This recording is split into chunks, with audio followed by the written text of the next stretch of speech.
in the sign-up sheet after our roll call, and then I will ask if people haven't signed up, they can speak, but you just line up.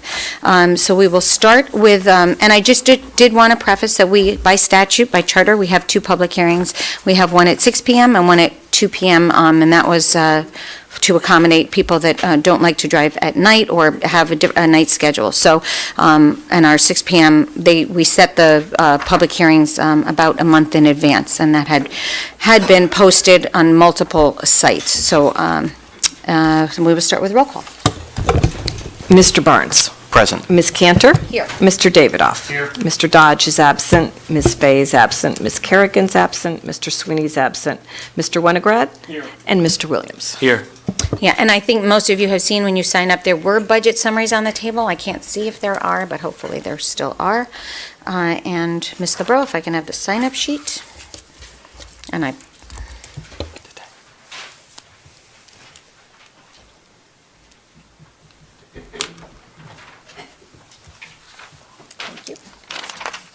Thank you very much, and we'll start with Henry Tessier, I think, and the next name is Teresa Berger, so I'll just state the name and then the next. So state your name and address in 3 minutes.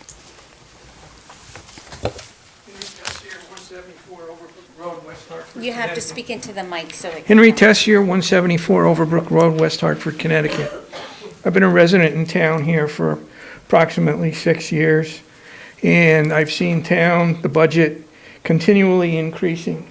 Some of the things that I see that are rather disturbing are some of the ways the roads are being taken care of, some tremendous amount of holes.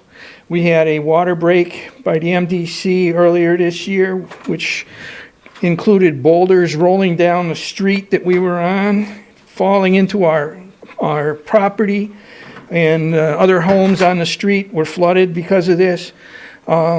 We had a gas leak in front of the house, which needed to be taken care of. It took down the gas company several weeks to get out there. After I did a test on the gas itself, they said that it was okay.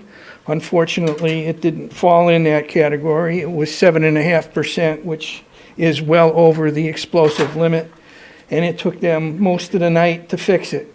I'm having a little bit of angina because of all of this stuff, because nobody seems to be doing a whole lot to make things better. Because of that, we have other things like the school systems. You're adding money to the school system when the declining number of children are in the school system. I don't think that's an appropriate way to be running with the budget at this point in time, especially with the state being not in a very good set for including additional funds to support you. I'm just not very confident that we're going to be able to do the right thing here in the next coming years because of the fact that you just keep asking for more and more and more. And most of the people that are here, or a good percentage of them, don't work because they're retired and they don't have an income that's coming in that they can fall back on. And I think that's something that needs to be addressed also. Maybe cutting back on and allowing them to retain more of their income during these types of events would be something that you might want to think about. That's all I have to say. Thank you. Thank you, Mr. Tessier. Teresa Berger, and the next person is Cynthia Pavey or Favey. I'm not sure if that's a P or not. Hi, I'm Teresa Berger, 174 Overbrook Road. I've lived there for 35 years, so I've been a long-time townie here. I'm here to speak against the budget increase on the hike. West Hartford's no longer an affordable place to live for many of us. The tax hike last year was very sizable. You can blame it on reevaluations. You can blame it on teacher pensions, on it still hurt our pocketbooks big time. And then to turn around this year and then propose an increase to 41.54, and then the motor vehicle increase going from 32 to that amount too. That's a huge impact on all of our incomes. It's unsustainable for many of us. I have to live within my means. I give up things that I don't wish I had to give up, and I think it's time for the town somehow to find ways to rein in their spending. I can't tell you how to do that. You're the people that we vote in to do that. There's got to be ways where you can help people. I'm tired of having younger people tell me your option is to move out of town. Well, I've lived here 35 years. This is my life. I don't want to move. So I'm begging you to try to find a way to make everybody happy. I don't know if that's possible. Thank you. Thank you, Ms. Berger. Cynthia, again, Pavey, not sure, you'll let us know. And Mary Ann Sandberg is next. I'm Cynthia Pavey. I live at 55 Highland Street here in West Hartford, and we're here concerning the constant tax increases every single year. It's unsustainable, especially for our residents who are elderly and or disabled, and our tax money is being squandered on things like granite curbing that costs billions of dollars, and it's dangerous when someone bangs into it and it tears their tires.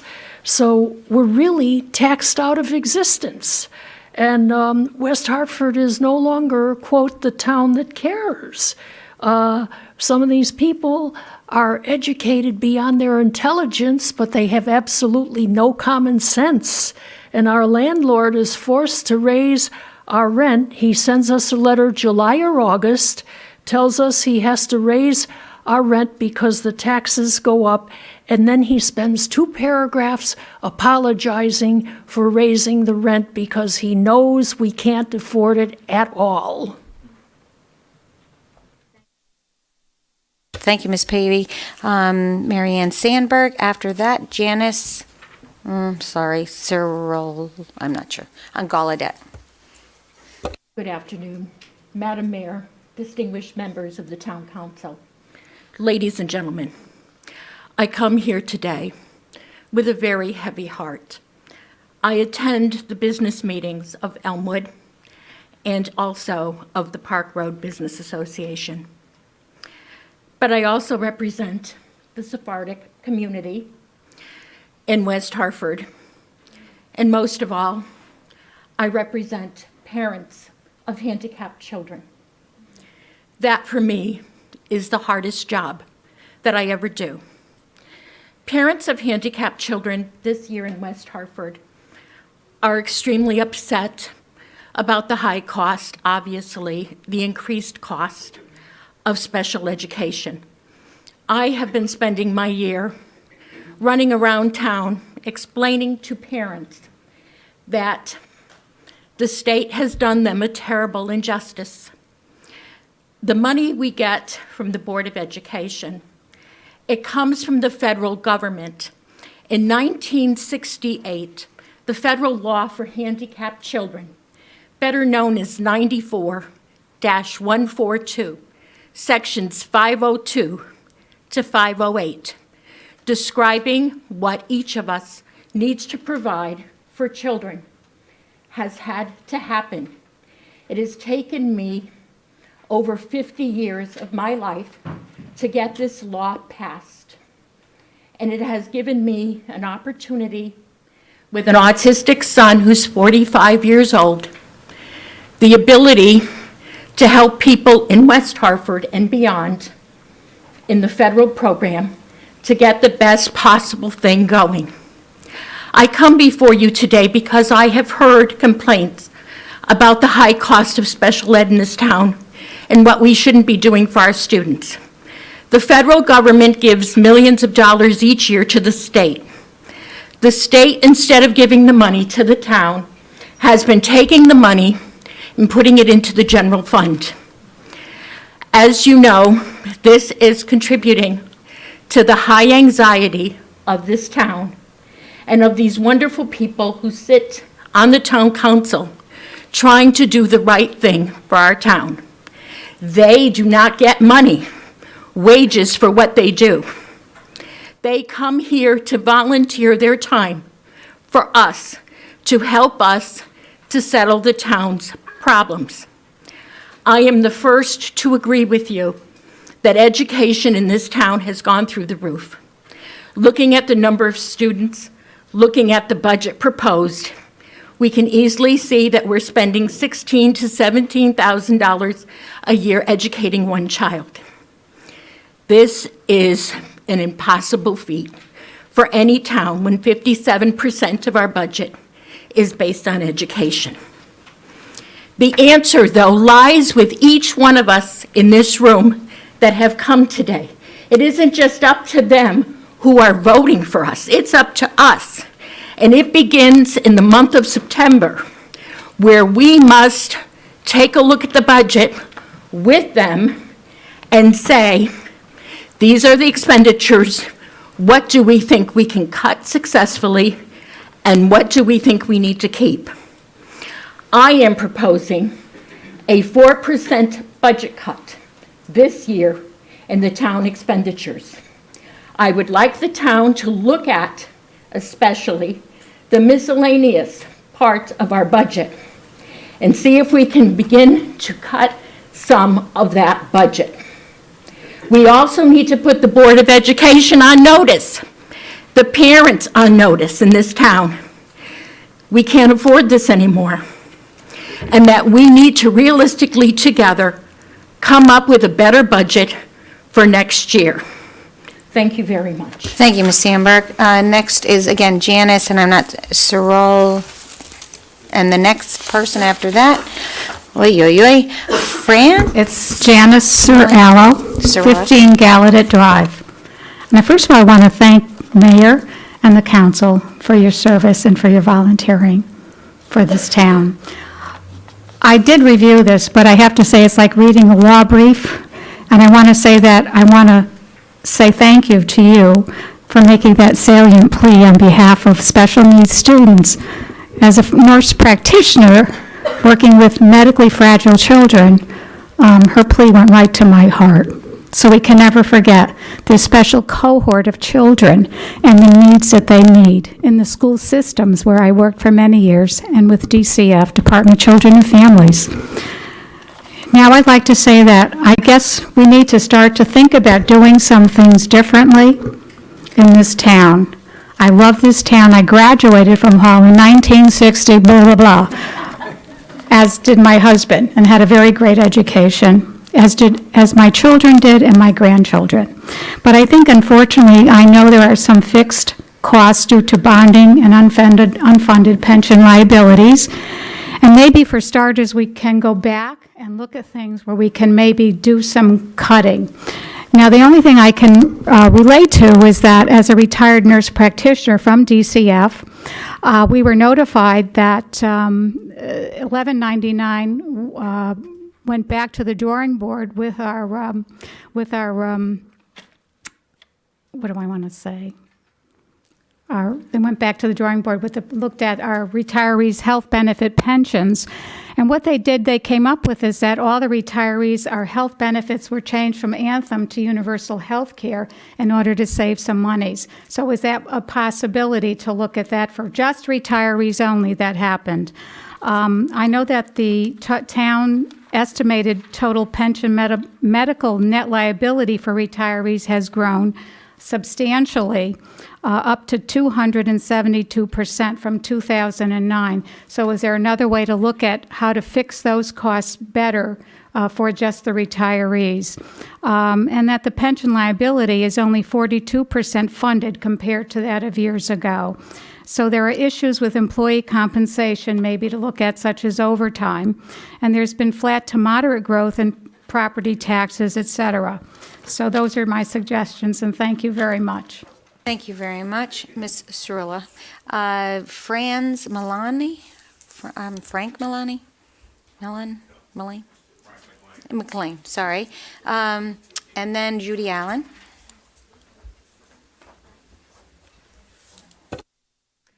Hi, my name is Frank McLean. I live in 117 Cambridge Street in West Hartford. I've been here like 35 years. Like the town, try to support all local businesses, but like as all the prior folks have said, it's becoming unsustainable. My question is, what happens to all the money from Blue Black Square, from all the new businesses, from all the development, from all the new condos, from everything? Where does it go? It's like your property taxes are unsustainable. How much more money do you want from the homeowners? And from the car tax, it's absolutely ludicrous, and people are angry. And more people would come to these meetings, but they either don't know about them, or they're at 2 o'clock in the afternoon. I mean, people work, I work. I work for myself, so that's why I'm here. But I've wanted to come to these meetings for years. I don't understand West Hartford. Blue Black Square is supposed to be the saving grace. Who owns the garages? Did you bond them out to the town? To the homeowners? Who owns the garages at Blue Black Square? All these things that go on in this town, and look what's going on, at Corbin's Corner. Now, all these new, do they get tax abatements they don't pay for 5 years? Is that what happens? I don't understand why it's constant increases. Okay?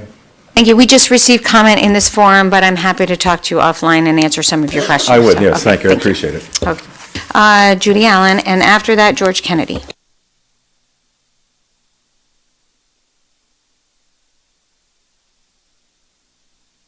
Judy Allen, 25 Fowler Drive. I really appreciate the summary. I'm not a financial person, but it made it very easy for me to understand. I absolutely know that one of the driving costs is the MDC and the ad valorem. And I just encourage the town to do whatever you can with them to try and bring the costs down. One of my questions, and we can talk afterwards maybe, is how is that payment estimated? Because I know that they're on a different year than we are. And so I'm just wondering how that gets projected out for what we need. I'm also hoping that there are ways that we can start sharing more services with other towns. And I have more questions than I do anything. I'm wondering how, like with the recent snowstorms, how overtime for those kind of events gets budgeted in the future, especially because with climate change, those kinds of things might be more common than they are rare. But thank you very much for all your hard work. Thank you, Ms. Allen. Mr. Kennedy is next, and then Marina Michelangelo. Good afternoon. My name is George Kennedy, and I'm the hibernating president of the West Hartford Taxpayer Association that has been forced out of his hibernation. In any event, I live at 19 Waterside Lane, West Hartford. My family has lived there since 1947. It's a family home. But with the continual tax escalation, I may be the last of my family to live there. My daughter would love to. She doesn't feel she can afford it. West Hartford property taxes are absurd and unsustainable. Add Trump's tax bill, which limits us to a $10,000 write-off of property taxes. I pay $21,000 a year. This is crazy. Present taxes hurt everybody, but especially seniors. And seniors are your best financial demographic. We pay full boat taxes and use almost none of the town resources. The road, yes. And those that we do use, such as golf, gym, pool, etc., we pay for separately. They're not part of our taxes. Younger residents with children use the most town resources and basically drive the need for continual tax increases. And when the kids do graduate, what do? They leave and go to another town. Just as your retirees from the town staff, they go to Arizona. The money does not flow back in here. A bit ago, you had education finance guy. He lives in Simsbury. He didn't know we were paying for taxes when we sat with him. The superintendent at that point in time, she couldn't even answer any questions on the budget. Anyway, my son lives in Westport, Connecticut. He has a 10-room, 5-bedroom house valued at approximately, and this is minimal, $1.6 million. He pays $11,900 in taxes, and I pay $21,000 for a 2,100 square foot 3-bedroom house. He has town amenities that include a links golf course, a marina, a beach, and a nightclub. It's called the El Campo Reservation. And what do we get for our taxes? Driving over here, roads that are literally crumbling, as one gentleman said earlier. This is a disgrace. Think of the invisible tax we have to repair the front ends of our cars. We have a bloated educational group that continues to add staff in spite of a reduced student population. And we have continual reduction of town services such as lease collection, The dump fees are going up constantly. And these just create another tax. It's not a direct property tax, but it's a tax for all practical purposes. In my case, I have to spend $250 a year just to pick up the leaves, a private person. I can't even read my own writing here. Numerous recent complaints. I'm sure you all follow West Hartford Neighbors and Friends. More and more people are coming out and saying they're probably going to have to move. So this tax policy is hurting the town. You want to keep a demographic mix heavy on the seniors because it will reduce your tax problem. These people have indicated, if you go on to online, that they are probably going to have to leave. A couple of years back, I was challenged by a now sitting member of the council. He said, "You tell me what to cut." This is appalling. We elected you folks to make the analysis and the decisions, not the individual citizens. We can suggest things, and we have suggested. We have suggested some modest cuts and organizational changes. The overall response, either silence or we can't do that. My opinion, and that of many others, is that the budget process is a rubber stamp, no budget caps, no real vigorous analysis and challenges by either the Board of Education or the council. Now, I've been to some of your Monday morning budget meetings. There's no challenge in there. I've got an MBA in finance. I used to go to meetings like that on a corporation basis. Boy, those meetings were kind of hot and heavy when it came to budgets. These aren't.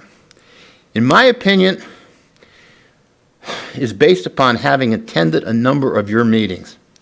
The answers to this, they're pretty simple. Establish a financial advisory committee to advise the council and ease the burden of hard financial decisions. We're not going to hurt your power by doing that.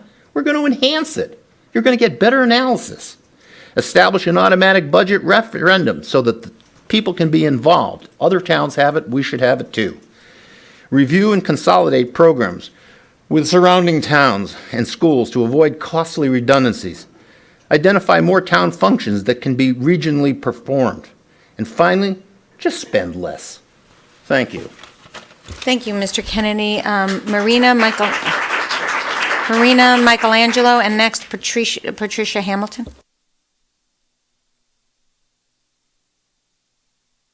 Michelangelo Murina, 93 Price Boulevard. I'm not going to waste anybody's time today here. I'm fairly recent to West Hartford. I moved with my wife about a year ago. And after hearing you, ladies and gentlemen, I really have nothing else to add. So thank you for your time. Thank you. And Patricia Hamilton, and then Terry Conlon.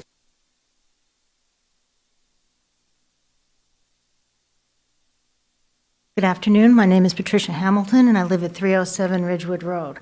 Without giving my age away, I've been in this town since 1957, so I have a longevity and identity with the town. I moved one away to college, one away to grad school, out to UCLA, and then came back, lived here, and then got transferred in 2006, moved back in 2016, because I thought West Hartford was the town I left. It isn't. I'm paying, and whatever Mr. Kennedy said, I ditto, and the gentleman over there, I can't tell you how the town has changed. Our education, for what we spend per pupil, we are no longer the top 4 or 5. Look where just look at where we are, 23, or something, the last thing, the U.S. News and World Report for the town, for the state, or the Hartford Magazine. That's not what we're paying our taxes for. And what's going to happen to West Hartford, like it did to Hartford and many of the other more urban areas, and West Hartford is semi-urban, having lived in both Boston and New York. You can't call it an urban area, but it is a semi-urban area. It's not a suburb. It's semi-urban. What is going to end up, we're going to have the very wealthy up in Balfour, and then you're going to have the less affluent down in the south and the east of the town. And what's going to happen to the middle class? We're all going to move out. Farmington is far more affordable. The Avon school systems are far better. Simsbury is far better. So what's going to happen to the town? We're going to disintegrate unless we keep the middle class here. And without a middle class, regardless of what country, what nationality, what state you are, it's the middle class who carries all the burden. And let's be honest, as we move out and can't afford, like many of the people here who are more seasoned, we're not seniors, we're seasoned inhabitants, as more seasoned people move out, who's going to take up the slack? Who? And it's the education budget that's outrageous. And as I looked at your very lovely budget sheet there, your miscellaneous is high. Where you need more building, more infrastructure changes, I get that. But you've got to do a better job on curtailing expenses and keeping the education budgets lower, because we're not getting the bang for our buck. To be ranked number 23 in the Hartford magazine, that's pretty piss poor. It really is poor for performance. I don't care what the demographics are in the city or in the town. We should be doing far better. We should be up there with Avon and Simsbury, even though we have more people of color and diversity, which is wonderful, and we all want that. You don't want to have a very monolithic constellation of people, but we've got to control it, or else you're going to see this area turn into what Hartford was, and it is going to do that. I don't know if any of you have parents or grandparents who grew up in Hartford. This is what's going to happen. Thank you. Thank you, Ms. Hamilton. Terry Conlon, and after that, John Sousa.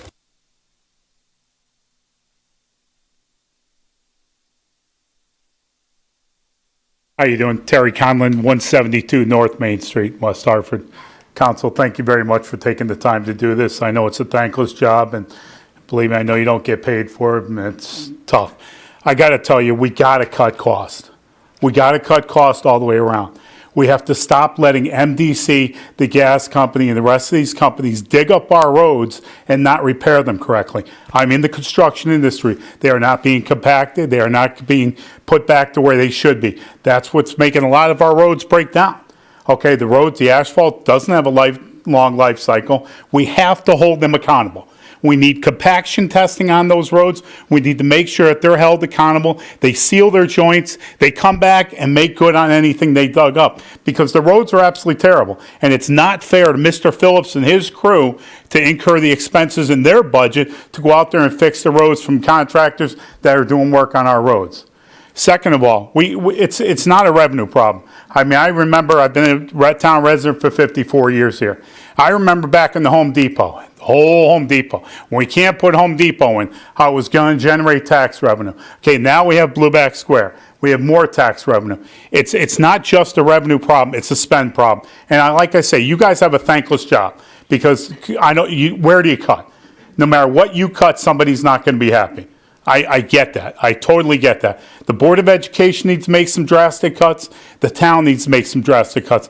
I own rental property in this town. I can't continue to jack the rent on my tenants because the taxes go up. Eventually, you're at a loss. Okay, your rental is only worth so much. I know we have other property owners in town with rentals, and you can only get so much in this town for rent. I mean, so where does it come out of? It comes out of our pockets. Okay, and then the cost of maintaining the home and all the other properties and everything that go along with it. It's a burden. It's a real burden. We gotta draw a hard line. We gotta make those hard decisions and cut costs. I will say it, I'm a state employee. And you know what? We in the unions have given back, and I understand the whole pensions are unsustainable, the whole 9 yards. I get that. You also have a police force in this town that hasn't had a contract in 6 years. What happens when they get a contract? We're down police officers. They're on mandatory overtime every shift. We're putting less cars on the road, less police officers on the road. And eventually, when they do get a contract, where's that money going to come from to pay for that? That's not budgeted. I mean, we have to do something. Our emergency personnel don't have a contract. Police officers are leaving this town. Great, we got a new police chief. I've heard wonderful things about him. He'll do a great job. But you know what? We have to tighten the buckles here. Times are tough. The town's clearly getting screwed by the state. And, you know, we're not getting the revenue from the state. So you guys have to force to make some choices that, you know, unfortunately people aren't going to like. But we have to cut the budget. We can't continually keep going on like this. My daughter recently graduated college. I helped her buy a house in Wethersfield. I can't have my kids live in West Hartford. I'd love for them nothing more than to live in West Hartford. Place I was born and raised. I love this town. But unfortunately, when I retire in a couple of years, I'm definitely going to take my pension and go south too. Thank you very much. Thank you, Mr. Conlon. The police issues, you can talk to Mr. Hart. I'm sure he can clarify some of those issues. John Sousa, and then, I'm not sure, it's Alice Stoner, or, I'm not sure on that one. That is 887 Farmington Ave. Good afternoon. Thanks for listening. I know it's a rough job for you guys sometimes, and people like to complain because it's easy to do, and we never say thank you when things are going good. So first I'll say thanks for serving. I live at 21 Maiden Lane in West Hartford, lived in town my whole life, moved back to town after I got married, started having kids. My house went up last year 25%. Yes, it was mostly because of the, what they call the reappraisal. And I have a big house. We bought it cheap. We fixed it up. We've raised my family there. I got a couple kids in college. It's $3,000 at 25%. So it's not chump change. It's decent money. And my wife and I looked at each other and said, really, 25%, $3,000? And we said, we weren't thinking about staying here for another 10 years, let the kids get settled. But we're going to say it's maybe time to start looking someplace else, and we'll sell the house to somebody else and probably be a house full of kids. So, in the long run, you may not come out ahead, is my point all the time. And secondly, I manage property. That's phase 2. And actually, one of my tenants was in the crowd today. I actually did mention it to some of my tenants, and she came, and I was happy she came. But just to give you an idea of, I know a lot of this was the reval last year, which is why I'm concerned, these are just small little buildings that these people have lived in there for long periods of time. I've got good tenants. I like the people. That's what you would consider affordable housing. Doesn't get any less expensive than some of the stuff that I have. Her building specifically, the rents, just the taxes went up almost $11 a month per unit. So, and someone on a fixed income, that's just the taxes, never mind the water increases, but you've all shared too. The insurance goes up every year. Maintenance doesn't get any cheaper. I've got a crew too. So when we did give out the rent increases this year, I did send out an apology because I had to raise rents that I usually raise $10, $15, so we raised it, depending on the building, $25 to $45. And I have, just to give you an idea, of the different buildings. This is per unit per month. A one-bedroom building off of Park Road, $61 a month per unit as the rent goes up. 17 Fairlawn, which is a two-bedroom unit, it's decent size. You would call it affordable housing. Went up $56 a month per unit. Now, I can't get the $56 increase. I can't give it to my tenants, so I'm going to eat it. But, another 3 or 4% increase this year that they're talking is, it's serious money. And every year prior, it wasn't cheap, it was much more reasonable, and I could pass most of it on. But, I like my tenants. I want the people that are on fixed income, the working people, to be able to afford the town too, not just, the new people coming into West Hartford, to live in the center. The center is awesome. They did a great job, and it's attracting some young people there, which is great. But we need to remember that there is other people in town that live on fixed incomes, that don't have the upward mobility that, everybody may have. I can work extra. I'm self-employed, but I can work extra, and all right, I'm going to make the $3,000 this year extra. I'll bust my buns, but Cynthia can't do it. I know she can't, so I can only push so far. They only get so much increase on their retirement or whatever. I got another one, 330 Park Road, $35, almost $36 a month, just for the taxes increase. 50 Brightwood, it's a two-family, but still $66 a unit a month increase. Now, I understand a lot of that's the reval, but unless you're selling it, doesn't matter to the tenants, doesn't matter to me. We've owned it for a long time. Yes, we can absorb some of it, but I can't absorb it forever. So I'm just trying to say, please just remember there's other people in town, not just working people. My wife works too. I make her work, don't worry. No, she loves it. Thank you. Thank you, Mr. Sousa. Again, I'm having difficulty reading this one. Alice Stoner, okay? And then Ed Gales is next, and then Robert Rao, and then we will go to, okay, and so Ed Gales is next, and then Robert Rao, and then I'm done with the sign-up sheet, but if you're interested, I will call on you. Mayor, Town Council, thank you very much. Again, I have to say that what other people have said, that I appreciate the job you do. I know it's a thankless job sometimes, and And if you could double your pay, that'd be great, I'm sure, but I know you can't. But my name is Ed Gales. I've lived in town and owned property for 18 years, 152 Brace Road. And I also have, one of the concerns is the increase in taxes on my property was 31.5%. From $9,800 to $12,900. That's an exorbitant increase. It's a two-family home that has two tenants, and if you take that, that's $129 a month each to make that up, and you can't do that. So I don't know how sustainable that can be, and how these increases can be passed on, because they can't. So I already have one of the tenants moving out. So I have a suggestion. I'm not sure, I'm sure you're looking for suggestions to cut the budget. I have a suggestion that other towns, agencies, school districts have done very well, have saved millions of dollars without cuts in programs, departments, and personnel in the operational area, where in a school district it would not affect teachers, aides, it would not affect programs, but it would save millions of dollars. Now, this type of concept takes a lot of planning, a lot of negotiation, a lot of fiscal and political will, and that's simply outsourcing your janitorial services as well as your cafeteria services. Many towns have done it. Avon has done it. Farmington has done it. I think for 25 years, Southington has done it.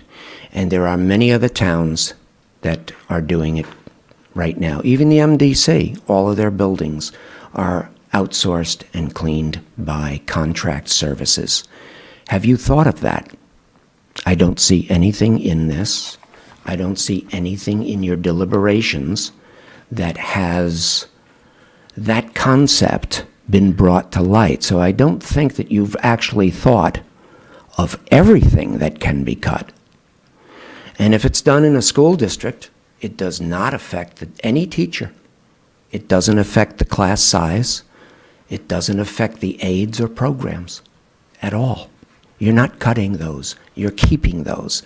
And the town has a guaranteed amount each year that they can count on as savings.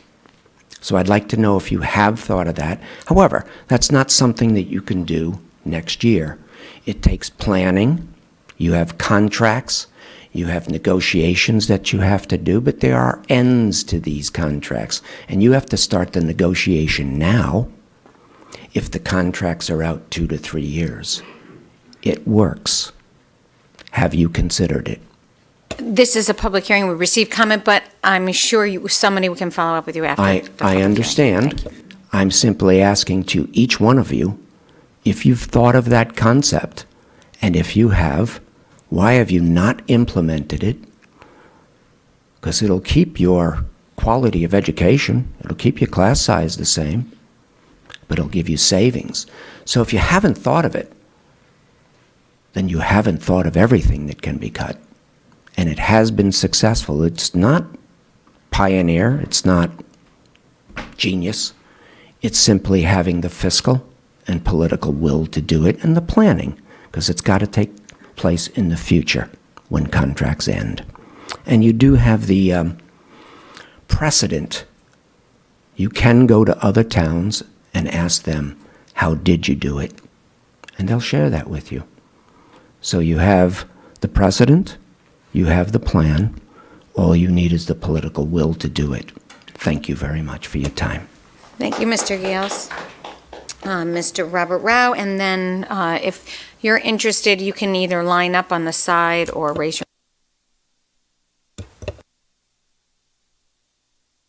My name is Robert Rao. I live at 38 Ravenwood Road. I'm going to thank the council for their service. It's a tough job, and I appreciate what you're doing for the town. I work for the Senior Job Bank for some 6 years now. I'm a contractor, do handyman services. And I have an interesting perspective on the way people live, because I go into their houses and do a lot of repairs and that type of thing. And I can tell you, the majority, a lot of people are living in squalor right now in West Hartford. You'd be surprised. And it's not just in the areas where you have 5-room houses, that type of thing. I'm talking about areas where you have houses that have 4 bathrooms, of which 3 of them don't work. And of the remaining bathroom, it leaks, and they have to put toilets and be very careful on how they use them. It's totally shocking, and sometimes I get calls on doing toilet repairs, that type of thing. It's the only toilet in the house they have. It's totally amazing. Some people can't even afford the service, so I give it to them for free sometime. So that's a perspective that you as a council should listen to in terms of adjusting costs, that type of thing. Another observation, I live at 38 Ravenwood Road. This year we're getting our road paved. I can tell you beyond a shadow of a doubt, I've looked at demise whereby in the past, 3 times in the past 2 years, we had the plow come down our street with no snow on it and plow that road. Totally amazing. And tore the heck up on the road. And you'll find out they tore it up so bad that they had to come back and resod the edges all the way up the street. And today, we're getting that road paved. And that's totally amazing. And I know after that, they came down and plowed that road, that we have major damage. And they came down a couple of times 2-3 years ago and blacktopped areas where there was holes in them. And the plow came back and just took all that blacktop right off. And so there's got to be something better we can do. So I know the mayor the other day said we do things efficiently. I'm not so sure if that's a qualitative remark, but I'd like to see the metrics in terms of how efficient our town is. That's totally shouldn't be happening. I heard someone said bang for a buck in Financial Advisory Committee. That's a very good point. I've been in a financial Fortune 500 company for 26 years in a managerial position, and we had process improvement programs and cost reduction programs. And we basically were so successful in that, we saved probably our material and out-of-pocket costs to 2 to 3% a year. I don't know why we do that here.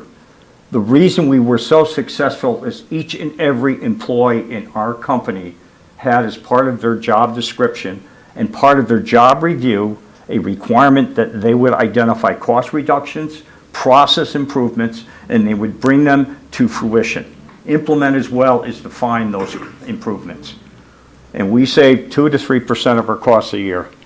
And the company was Procter & Gamble. Okay, so that's how companies become competitive. I don't think we do that. As part of your initiative, you should have each and every one of your directors, each and every one of your supervisors, each and every one of your managers, and each and every one of your workers identify areas where they can improve the process and where they can find cost reductions. This is a very simple procedure and one that can be very effective in controlling and reducing your costs. I'm just totally amazed that we don't do that here. And we should make that part of the job description. For example, my job description, I was responsible for cost improvements. I had 20% of my job performance was predicated on arriving at a certain cost improvement or process improvement initiative. If I didn't make that, I didn't get that money. And that's the way we should do it here too. It's not a difficult thing to do. It's very simple and easy. We can basically get together and start with your directors. You basically put together a plan. Directors, 30% of their job description, 30% of their performance should be predicated on process improvements and cost reduction improvements. And if you don't have any ability right now to evaluate how effective your town is right now with performance indices, you're not doing your job. It's a tough job, but somebody's got to do it, guys. And that's the way it has to be. So when you say you're good and we're very efficient, I'd look for performance indices. And if you don't have those performance indices, then you don't know if you're efficient at all. I was in maintenance for about 3-4 years, and I see the way things happen around here, you know.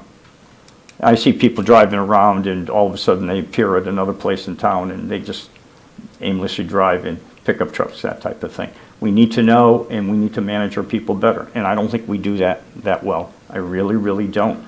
We're too dependent on asking for more money every year. We should look at our operations and improve those operations. I don't think we have been doing that at all.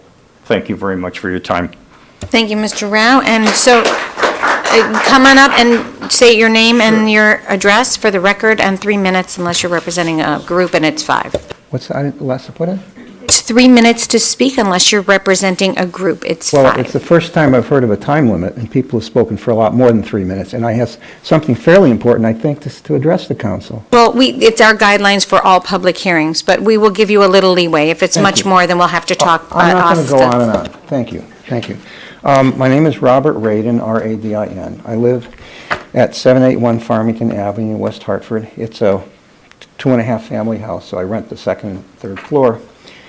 And I just want to talk about the onerous property taxes and the implications of them with some numbers. So, my mother owned that house. I moved back, by the way, my parents bought the house in West Hartford in 1945. I grew up around that time, and I moved away and I came back because my mother was getting older to take care of her. So I was here when this happened, and in year 2003, she was 99 years old. Her federal adjusted gross income was $16,700, and her West Hartford property tax was $4,300. If you do the simple math, her West Hartford property tax was 25.7% of her adjusted gross income, which for a 99-year-old woman. Okay? A year earlier, it was worse. It was 38%, and I have the data for that year. So now I own the property. And I just want to go over the tax rate increases over a 13-year period, so 13 years, from year 2003 to year 2016 of this property. And by the way, it's not a fancy place. It's a very middle-class place. But in year 2003, the West Hartford property tax was $4,300, as I said. In year 2016, the West Hartford property tax was $9,981. If you divide those two numbers, if you divide $9,981 by $4,300, you get a ratio of 2.231. All right?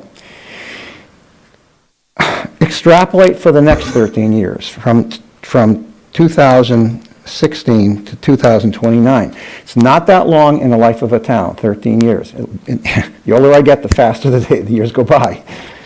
But if we take that ratio of 2.231, so you take the property tax in 2016 of $9,981, multiply by 2.231, and you get $23,165. That's what the property tax on this house will be in now it's 11 years. $23,000. So the question I have, with a $23,000 property tax on a very middle-class home, who's going to buy homes or other real estate property in West Hartford with such property taxes? Therefore, sellers of homes in West Hartford will have to lower their asking price to sell if they want to get out at that point. So there's a double theft. It's a theft by unreasonable magnitude of the property tax, and it's a theft of future value of equity in people's homes. That's what you're doing, and I am on a fixed income. There's a lot of people like me who are. So I call it Grand Theft Domicile. It would be a great video game.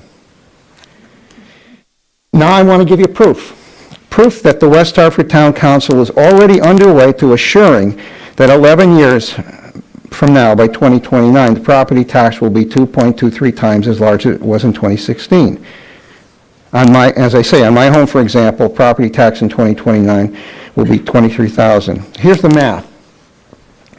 An increase in property tax by a factor of 2.235 over the 13-year period from 2003 to 2016 corresponds to an average annual increase, compounded, of 6.36%. So this is historically fact. From 2003 to 2016, the average annual income, percentage-wise, in property tax was 6.36%. So the question is, are we still on that track? And the answer is yes, we are, and here's why. My 2016 property tax was $9,981. I can hand this out if you need it, by the way. I'd be happy to share these numbers. But the 2016 property tax was $9,981, and my 2017 property tax was $10,615. I'll spare you the math, but the percentage increase for that is 6.35%. All right, so we had 6.36% for 13 years. It's still going on, 6.35%. So the projection to say that it's going to continue, that by 2029, we'll have to say that the property tax in 2029 is 2.35, whatever I said, 2.3, whatever I said, times what it is now, is not just fantasy. You're still on the same track. People don't understand. Economists do, but people don't understand the power of an exponential. I taught math and physics for 35 years, okay? Most people haven't. An exponential is a very tricky function. It goes very slowly and then explodes on you. There's a classic example of that in mythology about a chessboard, okay? A chessboard has 64 pieces on it, and it really illustrates this exponential. All of us, we're in an exponential explosion. That's what we're in. When the property tax is up to $20,000, $30,000, no one's going to come here, and people are going to go out like lemmings off the cliff. So here's an experiment. Take a chessboard and take 2 little rice grains and put it on the first square, and 4 rice grains on the second square, and 8 rice grains on the third square. And you keep going. Rice is very, very small. I did a calculation years ago, but I did it in my head before I came here. On the last square, on the 64th square, and if you wanted to contain those rice grains, it would have been about 4 miles wide by 4 miles long by 4 miles high. Think about that. That's what an exponential does. And it does it while we're sleeping. And we are sleeping in this town as far as the property taxes go. So that's my main point. If you could wind it up, because we've Okay, thank you so much. I will wind it up. I have my notes here, but number one, God, I could spend an hour telling you how lousy a student I was, and yet I have a PhD in physics. Okay, I mean really lousy student. But why? Because my parents believed in it. You don't need $180 million or whatever the bad school budget is now.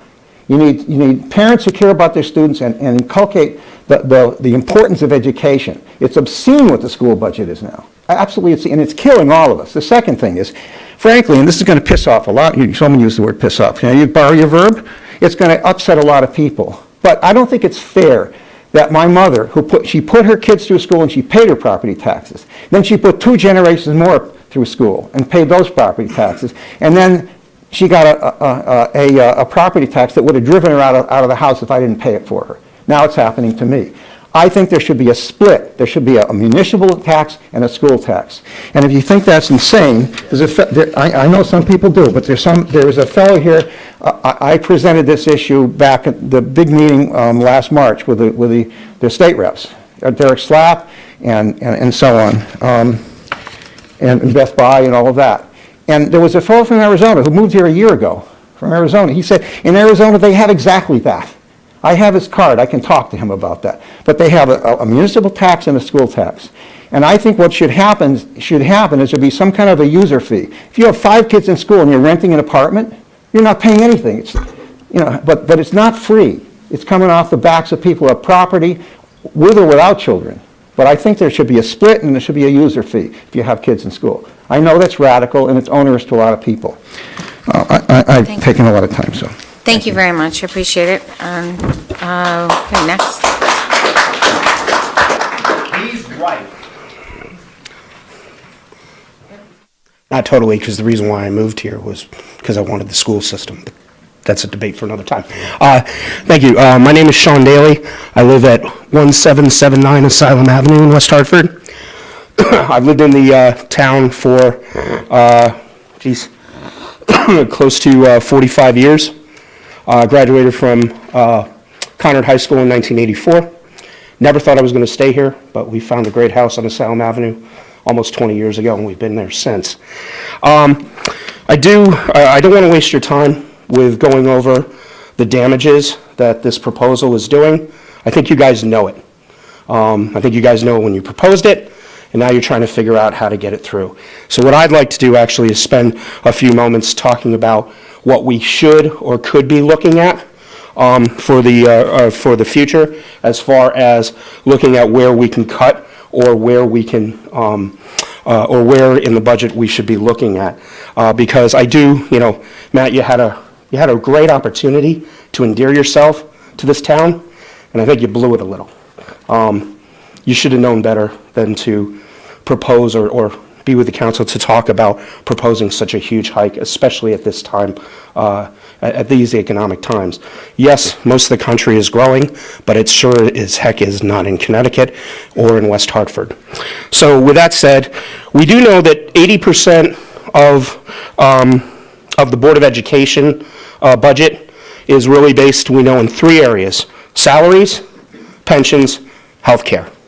And we know that over 60% of the town budget is the Board of Education budget. So this isn't hard to figure out where the cuts have to be made. And being in this town for a long time, what sickens me every year is that here's what's going to happen. And I want to make sure that the town residents know. You're going to propose, you're going to come back, listen to us, and you're going to propose cuts that are small potatoes. You're going to talk about cutting the disabled programs. You're going to talk about cutting these small programs that don't mean a darn thing. And what's going to happen is, the next town meeting, it's going to be filled with teachers, it's going to be filled with school administrators, it's going to be filled with little kids all crying about not cutting their programs. That's how it works, especially when you have tax and spend Democrats as a majority on the council. What we need is really tough decisions to be made. And those are, we need to have wage and salary freezes, bottom line. We also need a strategy of a 20% reduction through attrition or layoffs in the Board of Education budget. We also need to remove teachers from the pension system. I'm not saying that's going to be easy. I know there are contracts. I know that there are renegotiations of contracts that need to happen. But there is a way, actually, for new teachers to be placed onto the Social Security system. And the Social Security system, believe it or not, I can't believe I'm saying this, is actually better than the current pension system. We also talk about the issues with the woeful underfunding of pensions. That is a myth. In that, I'm not saying that the pensions are not underfunded, they are. However, we know that pensions are non-ERISA. And so they don't require the same funding requirements as ERISA plans do, which gives you guys time. And while I'm normally not for a person who likes to kick the can down the road, anyone with any type of finance degree knows that with the economy doing well, we have already seen the Fed talking about increasing interest rates. With the increase in interest rates by only 1%, we know that that is going to make a deep cut into the unfunding of the pension plans. So we need to stop talking about how it's desperate that we need to fund pension plans. I'm not saying it will fund itself, but it will get there over time, and we're not at a critical stage yet. Last couple of items is, why do we need 2 senior centers? We have more and more assisted living centers opening in West Hartford, and we know that's going to reduce, actually, the need for 2 senior centers. Jonathan Harris and I, Mayor Harris and I, talked about this many, many years ago, and I can't believe it's still an issue today. Can anyone tell me the difference between the Parks and Recreation Department and the Town of Leisure Services Department? What the heck is the difference between the two? Why haven't they been merged? Why haven't we seen cuts in that? They're 2 big departments within the town. 3 years, and I'm just about done, 3 years for new police cars. I am all about supporting our police, but I can tell you from talking to Ford dealerships, they laugh. Granted, the national average of replacing a police vehicle is 3 years. Hopefully our new police chief will look at that. But in a town as small as West Hartford, even with the volume of people that we have, replacing our cars every 3 years is absolutely outrageous. Also, the one big thing, and I talked with Beth Kerrigan about this a couple of months ago, and I think there's not a realization of what's going on. We have to, and this is where I do say I feel bad for what you guys have to do. We have a ton, in fact, the most in the United States, of state unfunded mandates that we are required to follow. And we're held hostage by the $20 million that we get every year from the state of Connecticut that, by the way, please understand is not going to happen next year. You can't be $3 billion in debt and expect that we're going to get 20 million. We got lucky this year. So, as we start to think about those things, maybe we need to start thinking about telling the state of Connecticut to go pound sand with their unfunded mandates. It's working for some of the cities in the state of California. Why can't it work for Connecticut? And if that doesn't happen, thank God, Mr. Kennedy, you're back from hibernation, because we need to do something that we haven't done for many years here, and that's talk about the R word, referendum. If these folks are not doing what you're asking them to do, we need to take the budget to referendum, and you need to use the power of your vote. And we need to tick them off. And every time they keep saying, no, okay, we're not going to take 11%, we're only going to take 5%, bring it back to referendum. Yes, it's going to be expensive, but they're going to be responsible for having to take on the referendum. Thank you for your time. Thank you, Mr. Daly. Is there anyone else that has not spoken that would like to speak? If not, I will close the public hearing. Thank you.